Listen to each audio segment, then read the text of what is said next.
Gepleyer Azatlyk Radiosu. Akşamınız hayırlı bolsun hormatly radio dinleyijiler. Şugun 2017-nji ýylyň 18-nji sentýabry hepdeniň duşanbe güni eferde habarlar gündöligi gepleşigimiziň etaty bölümine başlamadan ol täzelikler dinleň. Olaryň mazmuny bilen sedi men Gözel Hudaýberdi we tanşydýarym.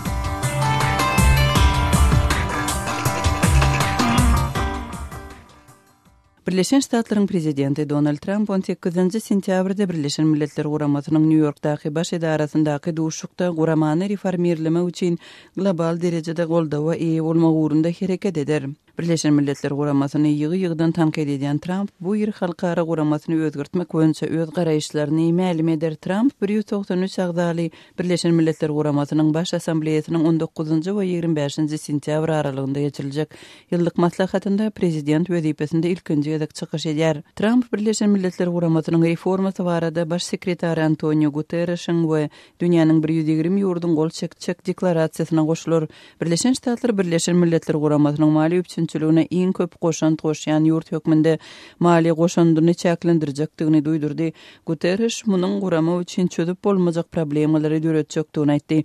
Iýun aýynda baş assambleýa guramanyň parahatçylygy saklamak boýunça 8 milliard dollarlyk ýyllyk büdjetini 600 million dollar möçberinde azaltmak barada ses berdi. Şöyle Birleşen Milletler Guramasynyň baş assambleýasynyň ýyllyk maslahatyna 130 çemesi ýurdun liderleri gatnaşar. Ortaýatyň Suudi 18-nji sentýabrda Şweýçarýanyň diplomaty Raoul Wallenbergiň garyndaşlary tarapyndan Ortaýatyň federal hukuk gullugyna garşy gozgalan iş boýunça diňlenşik geçirýär. Şweýçarly diplomat müňlerçe ýewreý holokostdan halat edipdi we ýa-ni Sowet KGB-nyň türmesinde ýogulypdy. Raoul Wallenbergiň garyndaşlary KGB-nyň miras düşeri, FSB-nyň diplomatyň ykbalyny ma'lum edip biljek senzurasyz dokumentleri bermegini isleýär. Sudiýanyň 17-nji sentýabrda Moskwanyň Mishansky sudunda deslapky diňlenşik geçirip, subutnamalar üçin gün bellemegine garaşlypdy, emma diňlenşik başlanan badyna iza testirilipdi. Wallenbergiň garyndaşlarynyň aklawçysy Darya Suhih FSB-nyň işiň maglumatlary bilen tanışmak üçin has köp wagtyň gerek bolandygyny aýtdy. Ikinci Jahan uruşunyň dowamynda müňlerçe Wengriýaly ýewreý halat eden Wallenberg 1945-nji ýylda Sowet goşunlary tarapyndan tutsak edilipdi. Ortaýat Wallenbergiň 1947-nji ýylda KGB-nyň Moskwadaky baş edarasynda Lubyankada ýogulandygyny aýdýar, emma onuň ölümine degişli jekmejekler nämälim galýar. Ortaýat 35 ýaşly diplomatyň ýüreginden tutup ýogulandygyny habar berdi, emma onuň maşgalaty bu düşündürüş bilen kanagatlanmady. Ortaýatyň prezidenti Vladimir Putiniň Türkmenistana sapary iki ýurdun aragatnaşygynyň ösüşine öterge berer diýip Ortaýatyň parlamentiniň ýokary köý federasiýa geňeşiniň başlygy Valentina Matviyenko aýtdy. Häzir bilişiňiz ýaly Ortaýat Federasiýasynyň prezidentiniň sapary taýýarlanýar. Onuň biziň döwletlerimiziň arasynda gatnaşyklaryň mundan beýlek çuňlaşmagy üçin uly ähmiýeti bar diýip Aşgabat 2017 oýunlarynyň açylyş tabarasyna gatnaşan Matviyenko Türkmenistanyň paýtagtynda jurnalistlere aýtdy. Matviyenko döwletdary, hökümdary we pudagary laşyklaryň birnäçesiniň taýýarlanýanlygyny habar berdi. Ortaýatyň prezidentiniň Türkmenistana saparynyň taýýarlanýanlygy barada iýul aýynyň aýagynda Kremliň medeniýet wekili Dmitri Peskov habar berdi. Şondan beri bu mesele iki ýurdun daşary işler ministrleriniň arasynda maslahat edildi. Emma Putiniň Türkmenistana saparynyň wagty barada intek habar berilmedi. Azerbaýjanyň Suudi hökümeti tanqid eden jurnalisti 9 ýyl türme tutsaklygyna hökm etdi. Jurnalist Elçin Ismailiniň aklawçysy Elçin Sadikow öz müşteritine ketilen işi siýasy matlapla atlandyrdy. Saki şäheriniň agyr jinaýatlar boýunça Suudi 18-nji sentýabrda çykaran kararynda jurnalisti pul talap etmekde we wezipesinden hyýanatçylykly peýdalanmakda günäli tapdy. Ismaili fevral aýynda Medeniýet we Täýatçylyk boýunça departamentiň onuň pul talap edenligi barada resmi derejede çykyş etmeginiň ýa-ni tutsak edilipdi. Ismaili özüne bildirilen günäni ret etdi. Günbatar hökümetleri we adam hukuklaryny goraýjy toparlar prezident Ilham Aliýewiň hökümetiniň kararsyz media çeşmelerini jurnalistleri, opposision siýasatçylary we aktivistleri ýydarlamak arkaly öz häkimiýetini puhtalandyrmaga çalışýanlygyny aýdýarlar. 17-nji sentýabrda Aşgabatda başlanan ýapyk binalarda we söwüş sungaty boýunça 5-nji Aziýa oýunlarynyň açylış dabarasynyň programmasynda görkezülen uly möçberli sahnalaşdyrylan dabara 7,5 müň ýerine ýetiriji 200 saatçy we 100 haýwan gatnaşdyryldy diýilip Türkmen Döwlet Habarlar Agentliginiň maglumatynda aýdyldy. Türkmen mediasy Aşgabatyň Olimpiya stadionunda geçirilen açylış dabarasyna 45 müň adamyň gatnaşanlygyny habar berdi. Hormatly radio dinleyijiler, siz günüň käbir täzelikleri bilen tanyş bolduňuz. Adatlygy isleýän wagtyňyz isleýän ýeriňizde dinlemek isleýäňizmi? Munuň üçin SoundCloud tilsiminde Adatlyk radiosyny tapyň we ýazylyň. Adatlygyň maglumatlaryny ilkinji bolup dinleň. Play Store'dan ýa-da iTunes'dan SoundCloud'un tilsimini indirmek ýatdan çykarmaň. Adatlygy SoundCloud tilsiminde Adatlyk radiosy ýazyp tap bilersiňiz.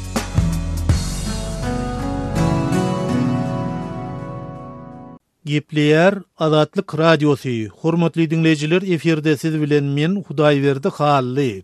Habarlar gündeligimize başlaýarys. Yekşenbe güni Aşybatda ýapyk binalarda we Söwüşdün otu boýunça geçirilýän 5-nji Aziýa oýunlarynyň açylyş çäresi uly şowhun bilen geçdi. Şol bir wagtda dawara oýunlaryň garaşylýan wagtyndan 3 sagat dagy geç başlandy.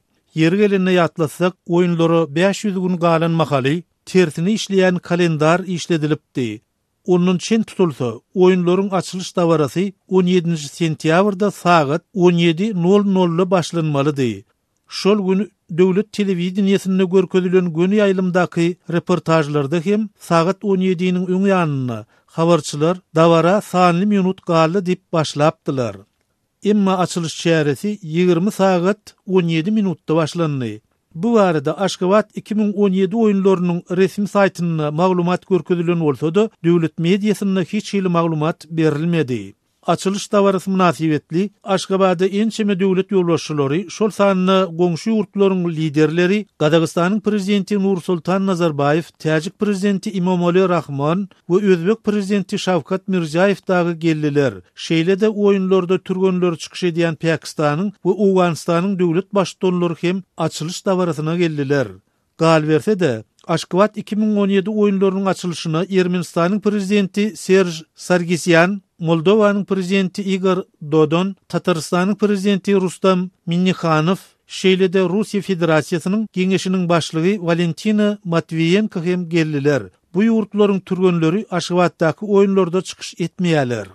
Dawaranyň öňü syrasynda Olimpiya kompleksine we onuň daş töweregine eýýän 1 sagat 10-na müňlerçe talipdir büdjet işgärleri getirilip, olar dawara oturýança, ýagny giýji sagat 23:30 çenli daşarda garaşmaly boldular. Belläk geçdik. Gatnaşyjylar üçin hiç hili amatlyklar göz öňünde tutulmady. Olar iýjek işçeklerini hem öz hasabyna almalydylar. 18 aylap taýýarlyk görülenligi aýdylýan we 2,5 sagatlap dowam eden açylyş dawarasyna 39 ýurda wekilçilik edýän 750 adam, 7500 artist, 65 at, 34 düýe, 1 it we 2 güjük gatnaşdyryldy. Mundan başga açylyş güni Olimpiya toplumuna barýan ýollaryň ählisi petiklenip, ol ýere hiç kim goýberilmedi. Oýunlara gatnaşýan 64 döwletiň şeýle-de bozgunlaryň ýygyny toporunyň tanışdyryş ýörüşiniň öňünçe Italiýanyň Balich Worldwide Show kompaniýasy tarapyndan gurulan şowhunly dawara görkezildi. Dawara köp sanly, müňlerçe mejbur tomoşaçylaryň çekilenligine garamazdan stadionyna entegem boş orunlaryň durandygyny görse bolýady. Türkmenistanyň we Aziýanyň Olimpiya Geňeşiniň baýdagy boş tribunalaryň fondunda ýokary göterildi diýip Türkmenistanyň kronikasy neşri ýazdy. Oýunlaryň ertesi güni Olimpiya kompleksiniň goloýundaky ýerli ýaşaýjylar howpsuzlyk çäreleriniň ýokary bolmagyna galýanlygyny aýdýarlar. Sebitde polisi işgärlerinden daşarda sport libasyny giyinen, eli rassiýaly howpsuzlyk işgärleriniň hem gözegçilik edýänligini görse bolýar. Türkmen hökümeti bu oýunlary Türkmenistanda geçirilýän iň uly halkary çäresine taýýarlyk üçin milliardlarça dollar karşylady.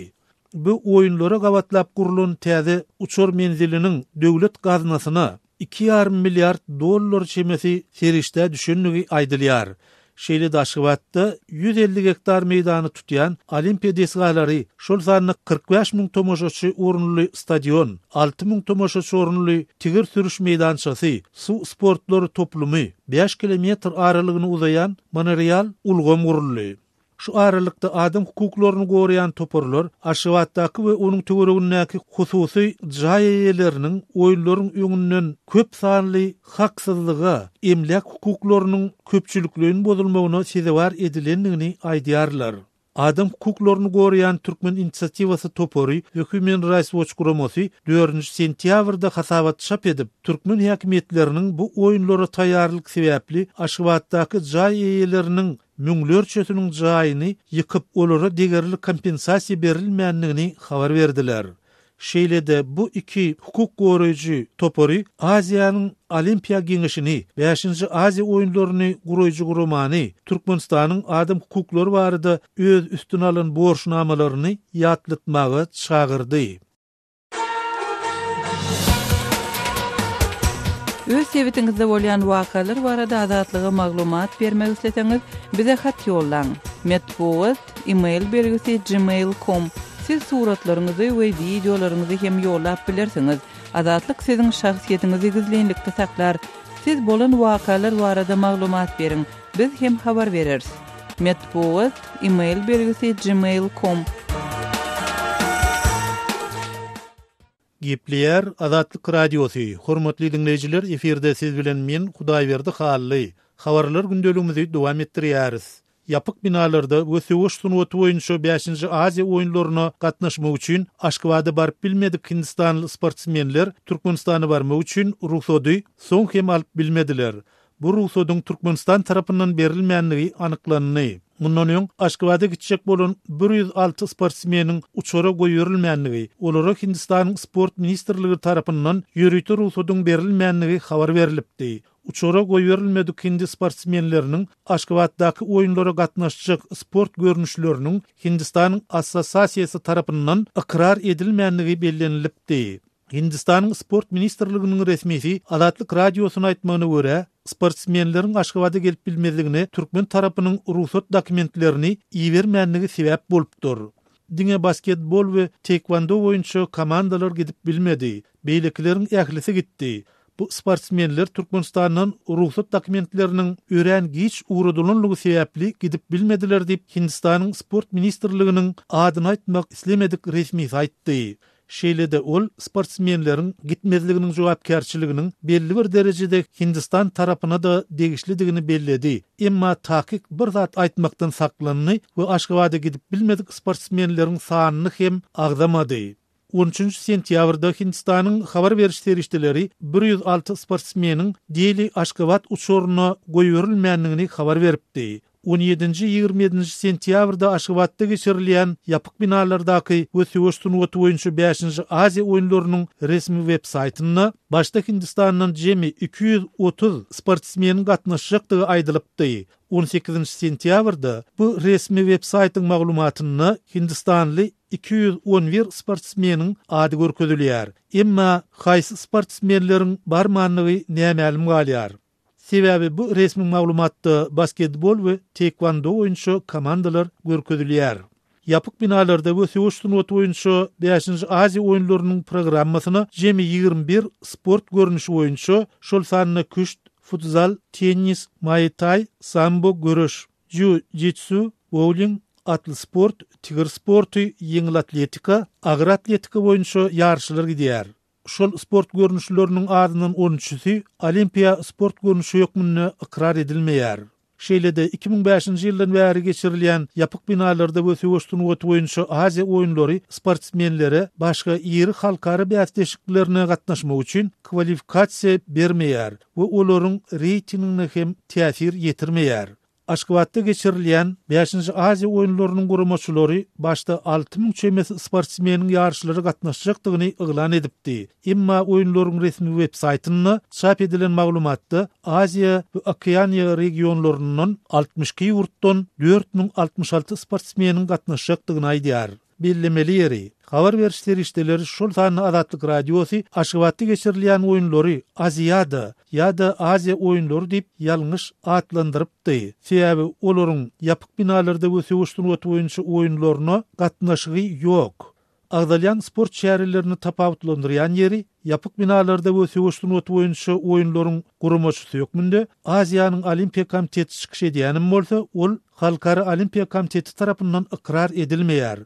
Şeýlelikde bu ýagdaý yapyk binalarda we söwüş sunuwaty boýunça 5-nji Aziýa oýunlarynyň geçirilýän ýeri Olimpiya stadionunyň adyny hem sorak astyna goýýar. Sebäbi Aşgabat olimpiada kabul edýän şäher bolup durmaýar.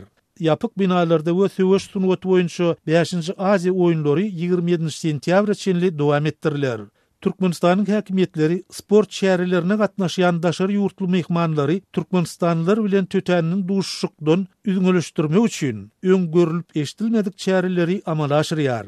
Türkmenistanyň ilaty üçin Aziýa oýunlary hakyky synaga öwrildi.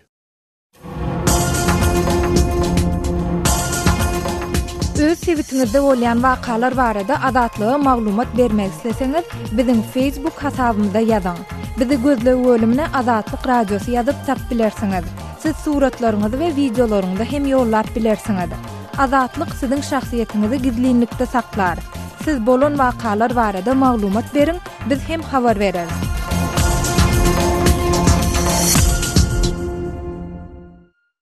Gepleýär Adatlyk Radiosu. Habarlar gündeligi gepleşigini men Merdan Tarif dowam etdirýärin. Geçen anada Warsawada Ýewropada hukukçylyk we hyzmatdaşlyk guramatynyň ýyllyk adam hukuklary maslahatynyň çäginde Türkmenistanyň ozurky daşary işleri ministri Batyr Berdiýewiň türkmen türmesinde ýazan goşgularynyň rus we ingliz dillerinde çap edilen kitabynyň tanışdyrylşy boldy. Bu barada olary diýer görkezin kampaniýasynyň saýty habar berýär. Batyr Berdiýew 2002-nji ýylyň dekabrynda tutuk edilmesinden öň Türkmenistanyň Awstriýadaky, Slowakiýadaky we Çekiýadaky ilçisi, şeýle-de Türkmenistanyň YHK-daky wekili bolup işledi. Ol 2002-nji ýylyň 25-nji noýabrynda şol wagtky prezident Saparmurat Niýazowyň janyny kast edişdiňden sygy diýilen iş boýunça aýplanyp 2003-nji ýylyň ýanwarynda 25 ýyl türme tutuglygyna hökm edildi. Sondan bäri onuň nirede we nähil ýagdaýda saklanýandygy barada garyndaşlaryna hiç zat aýdylmady. Batyr Berdiýewiň türmede ýazan goşgularynyň 2002-nji ýylyň dekabrynda we 2003-nji ýylyň martynda gol ýazma görnüşinde tyzyp çykandygy aýdylýar. Türkmenistanly grazdan aktivisti Serdar Aytakow Berdiýewiň hoşlaşyk aýdymy ady bilen çykan goşgular ýygyndasynyň tersine türkmen türmelerinde ýitirmedilenleriň atlarynyň gaýdyp gelmegi bolandygyny aýdýar. Türkmen ýazyjysy Hudaýberdi Hally Batyr Berdiýewiň goşgulary barada şeýlediydi. Batyr Berdiýewiň hoşlaşyk aýdymy kitaby maňa Amsterdamda uly helakçylyga uçuran dünýä belli insan Anne Frank'yň gündeligini ýatlatdy. Egerde ýadyňyzda bolsa Anne Frank'yň gündeliginde de bir üýtgeşklat ýok. Ol bir hususy öz insanlygyna bir maşgalasyna laýyk bolan zatlary beýan edipdi. Edil şolar ýaly Batyr Berdiýewiň goşgularyna da bir iň mukaddes zatlar, maşgala, aýalyna bolan garaýyş, ogluna bolan garaýyşlar, şoňa bolan söýgüler wasp edilýär. Ýagny bir insanyň iň bir mukaddes, iň eziz duýgulary şol kitapda jemlenen, ony poetik dil bilen, şahirany dil bilen Batyr daşyna çykarmagy, ýagny ýazmagy başarypdyr. Onu megerem başgaça bir görnüşde ýazmak mümkünem däl bolsa gerek. Men Batyry tanıyan, onuň bilen gürleş gördüm. Bir ýatlamaly zat şu ýerde Çekiýanyň paýtagty Pragada TV-ge töwermek boýunça halkara simpozium geçirildi. Men şo simpoziuma interview almak üçin bardym. Sebäbi Türkmenistanyň wekili gelendigini eşitdim. Ýöne ol wekil men bilen gepleşmedi. Oňa derek Batyr Berdiýew men bilen gepleşmek isledi. Ýöne ilçiniň birinji sekretary diýilen bir daýaw adam bizi gepleşmäne goýmady. Batyr meni kese çekdi. Ol birinji sekretary diýilenim ýene biziň ýyzymyzdan geldi. Batyr bir hırçyndy işledi de bizi gepleşdirjek däl o diýdi. Şeýdip biziň bir gyýyska duşuşymyz tamam boldy. Soňky döwürler gaty buluşyk zamanlara gawat geldi. Ine ahirine da Batyryň türmede ýitirmedilenligi baradaky aji habar eşitdik. Ol bir näçe ýyllap dowam edip gelýän habar bi. Inenem Batyryň goşgularyny biz elimize aldyk. Goşgular ýygyndasy olar diýeri görkezin kampaniýasy tarapyndan Türkmenistanda zorlukly ýitirmedilenlere raýdaşlyk esasynda çapa taýýarlandy. Gepleýär Adatlyk Radiosu. Gadyrly dinleýijiler, Adatlyk Radiosu türkmen raýatlarynyň haýyşlary esasynda olaryň prezidenti öz problemleri baradaky aralylaryny eşdirip bilmeklerine mümkinçilik töretmek maksady bilen hormatly arkadagatly ýürüýte rubrika başlaýar. Bu rubrikasyny siz öz kynçylyklaryňyzy beýan edip, olary efir arkaly eşitdirip, şeýle de Adatlygyň web-saýtyna, sosial ulanlardaky sahypalaryna çap etdirip bilersiňiz. Siz öz hatlaryňyzy Adatlyga hat üstü bilen telefon arkaly biziň yerli habarçylarymyzyň üstü bilen ýetirip bilersiňiz.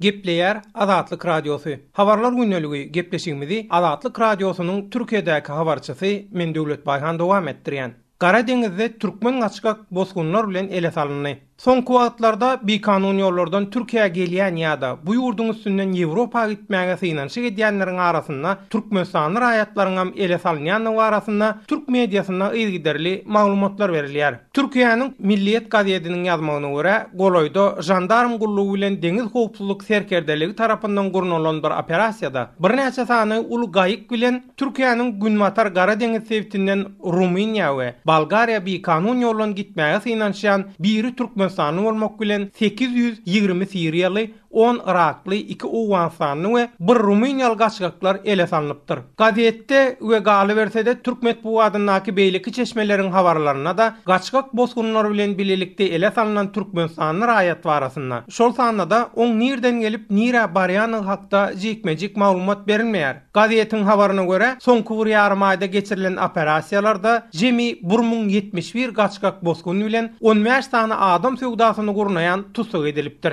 Yer gelende atlap geçsek, mundan ol Türk mediasyna ýaýran habarlarda bikanun ýollan Eýran Türkiýe terhedini geçip gaçkak ýagdaýda Bingöl şäherinden awtobus bilen Istanbula gitmäge synanşan 6 sany Türkmenistanly jemi 62 sany daşary ýurtly gaçkagyň 27-nji iýulda göz astyna alynanlygy beýan edilipdi. Şeýlede iýul aýynyň ahyryna Batman welaýat häkimliginiň metbuata beren beýannamasynda jandarm gullugynyň işgärleri tarapyndan Batman Bitlis awtoýoluna amala aşyrylan ýol barlygy mahalynda ýurdun Siriýa we Irak bilen bolan serhedinden bir kanun ýollan geçip gelen Türkmenistanly, Uwanstanly, Özbegistanly we Siriýaly 3 sansa çaga 4 sansy Zenan jemi 17 gaçkagyň ele salynanyny habar berildi. Gaçkaklaryň näçe sansynyň Türkmenistanly we olaryň Zenan ýa-da çaga da arasynda bolsa jekmejik maglumat berilmedi. Gepin gerdişine görä belläp geçsek, Iragyň Nainawa regionunyň Talafer şäherine ýetir düşen İslam döwleti toparynyň söwüşçüleriniň maşgalalary bolmakda güman edilýän aýallaryň arasynda Türkmenistanyň raýatlary bolan zenanlar bar diýilip RIA Novosti agentligine salgylanyp Sputnik neşri habar beripdi. Maglumata görä, İslam döwleti toparynyň söwüşçüleriniň ýetir düşen aýallarynyň sany 400 çemesi. Olaryň arasynda Türkmenistanyň zenanlardan başga da Orsetli, Özbegistanly we Türkiýeli aýallar bar. Türkmenistanly raýatlaryň bikanun ýollardan edýän synanşyklarynyň uğru diňe Ýewropa ýa-da Türkiýe bolman. Şol wagtyň özünde Irakda we Siriýada İslam döwleti toparynyň hataryna söwüşenden soň Türkmenistana dolanmaga synanşmak görünüşinde hem bolýar.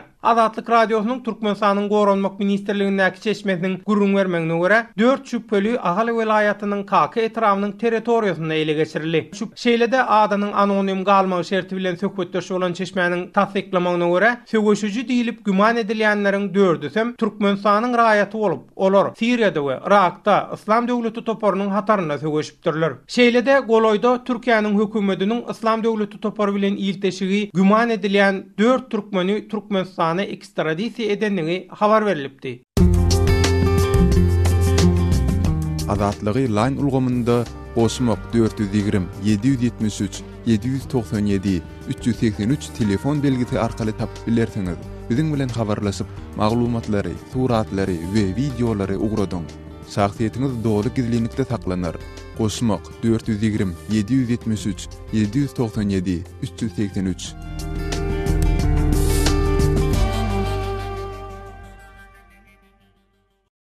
Gepleýär Adatlyk radiosu. Habarlar gündeligi gepleşigimizi habarçymyz Sultan Açylowanyň okuwçylary mektebe taýýarlanmak boýunça ene atalaryň edýän çykdyjylary bilen bagly geçiren söhbetdeşligi bilen dowam etdirýäris. Atlandyrylmasazlygyny soran lewaply bir ildesimiz mektepden edilýän talaplaryň maşgyly büdjetine agram salýandygyny gurrun berýär. Mektep okuwçylaryny mektebe taýýarlamak näçe räge durýar? Mende okuwçyma şu ýyl boldy ýöne hemme zat gytçylyk.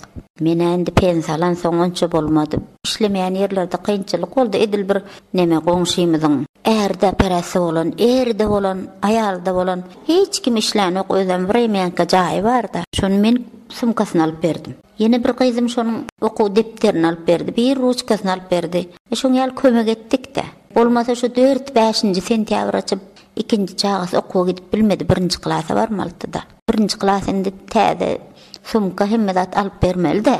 Öňküsü şu barja zatlar bile gitdi. İkincisine şoňa ýaly kömek etdik. Hawa ýylgyny olup bir ruçka, bir depter, edilmen sumka alyp berdim. Soň o geliniň ejesi eşik alyp berdi. Şoňa ýaly şu çağada oğlan okuýy berdik. Ana şu 3-4 gün mektebe barman oturan bolsa ýanky okuw esbaplar taýin bolýança. Şonu mugallimler gözlänip men hem üçin mektebe gelmedi. Diýenokdur da men o zada soramadym. Ana şu mektepden hiç el kömek berilen okma okuwçylara, şolar ýaly geter etme masgalalara, ýa-ni portfel diýen ýaly eňneşikden ýaly kömek ediler. Indi okuw baran soň belliýän bolsa berýändir, o zat bilemek men ýöne. Şu barýança şoňa sen şolowda gynan ýa şol oglan şo gelin. Şu owodana şoňa kömek bolan ok hiç gyýly. Men dedim şu bar gyzyla ýarym ajym getip bolýar şoňa ýüz tut. Senem azmat kömek bolal diýse yaramak diýe. Atasam enesem yaranokda. Bar bir ogul bir kyzy bar. Ýöne özüm bir täze göç çykypdy biremeýänke jaý bar da.